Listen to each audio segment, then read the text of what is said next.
Doutora Denise Albano, o que levam esses integrantes do STF a agirem contra o povo brasileiro e colocando bandidos na rua e em liberdade?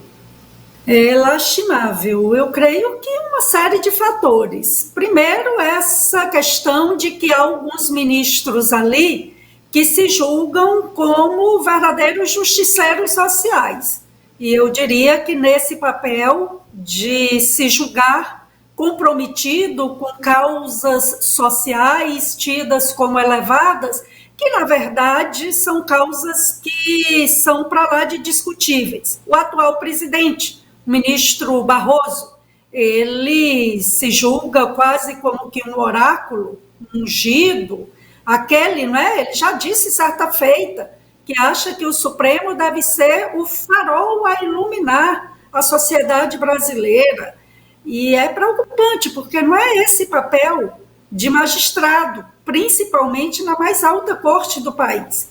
Papel de magistrado é julgar casos à luz do marco da legalidade. Se você tem pautas sociais, econômicas, aí você se candidate.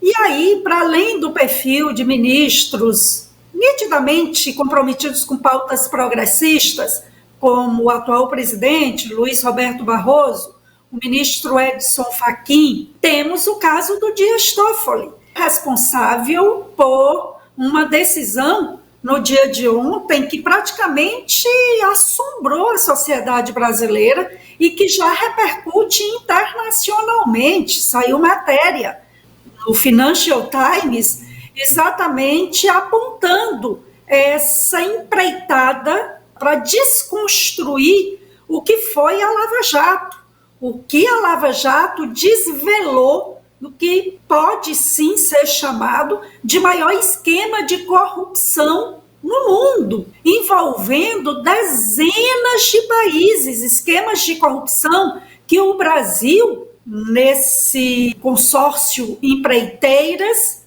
e aí Odebrecht, OAS e outras, e governo lulopetista, exportou para outros países. Aqui na América Latina, houve esquemas de corrupção no Peru, na Colômbia, tudo a reboque de obras em que havia o dedo do PT, principalmente via BNDES. Quando o ministro Dias Toffoli simplesmente anula todos os processos envolvendo aí o herdeiro e principal gestor da Odebrecht, o Marcelo Odebrecht, é de se questionar. No Brasil, eles querem dizer que o crime compensa, que praticar corrupção é quase um atestado de que essa pessoa tem a seu favor toda a benevolência da mais alta corte do país,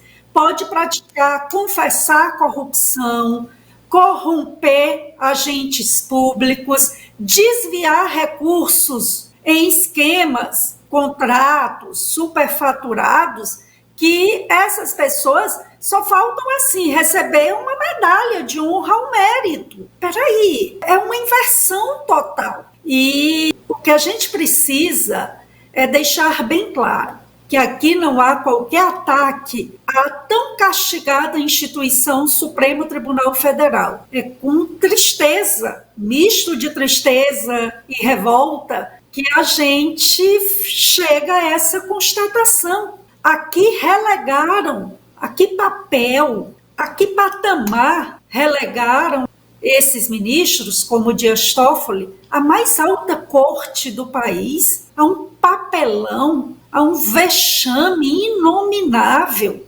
Lembrem-se que a Odebrecht chegou a divulgar em grandes jornais uma carta aberta ao povo brasileiro pedindo desculpas, confessando que esteve envolvida sim, em esquema de corrupção. Para além dos processos judiciais, houve também essa espécie de confissão pública perante a sociedade brasileira numa carta aberta de empresas, de empreiteiras que tinham um andar inteiro que era destinado a um departamento de propina. que era chamado de Departamento de Operações Estruturadas. Tinha esse nome pomposo, mas que eles confessaram.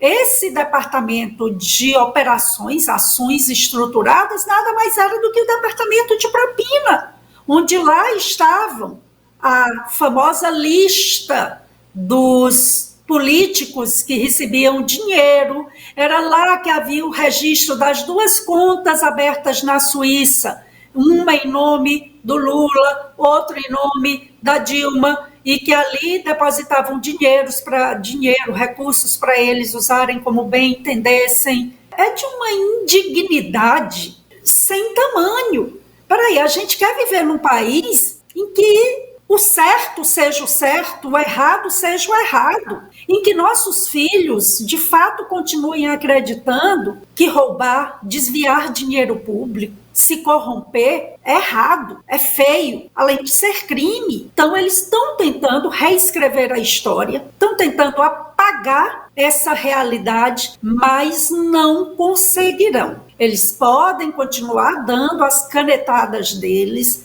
eles podem usar aí desse poder que eles têm. E hoje no Brasil tudo está muito confuso, não é? Poder, arbítrio, legalidade, mas o povo precisa continuar separando as coisas. Ter o poder de decisão não significa que você tem o poder de apagar a história, de passar uma borracha na realidade. Não tem esse poder. Os registros estão aí. Um dos grandes juristas brasileiros que eu sigo nas redes sociais, o André Marsiglia, postou dizendo exatamente, divulgando um artigo que ele publicou no site Poder 360, e que é exatamente o título, é esse, não é? Mais ou menos, o STF tenta ou busca reescrever a história. E aí eu fiz um comentário nessa postagem dele. Digo, será que eu, tendo defendido minha tese de doutorado sobre o mensalão, o escândalo do mensalão do primeiro mandato do Lula, será que eu vou perder meu título de doutoramento? Porque minha tese foi sobre o mensalão. Eu começo a temer até por isso, de que a minha tese, custosamente elaborada, em que perdi noites de sono, em que li as quase 8.500 páginas do acórdão do mensalão, será que vão também querer apagar todo esse meu trabalho, todo esse meu esforço, minha aprovação numa defesa pública de uma tese de doutoramento, numa das instituições mais antigas, porque as 2 faculdades de Direito mais antigas são a da USP e a antiga Faculdade de Direito de Olinda, que depois foi transferida para Recife, a casa de Tobias Barreto. Foi lá onde eu fiz minha tese de doutorado sobre o mensalão, a Ação Penal 470. Será que eu corro risco? Eu temo, sinceramente, de ter meu título de doutoramento cassado, porque não é de se surpreender na quadra, no momento histórico em que, lastimavelmente, vivemos no Brasil nas mãos de uma elite política, jurídica, que, na sua maioria, não é digna, não merece maior respeito da população brasileira, que é uma população decente, que quer o bem do país, que quer que bandido, criminoso, corrupto, continuem sendo com os direitos assegurados, mas continuem sendo vistos como tais, porque daqui a uns dias vão estar gritando, não é? Marcelo Odebrecht, herói do povo brasileiro. Muito triste.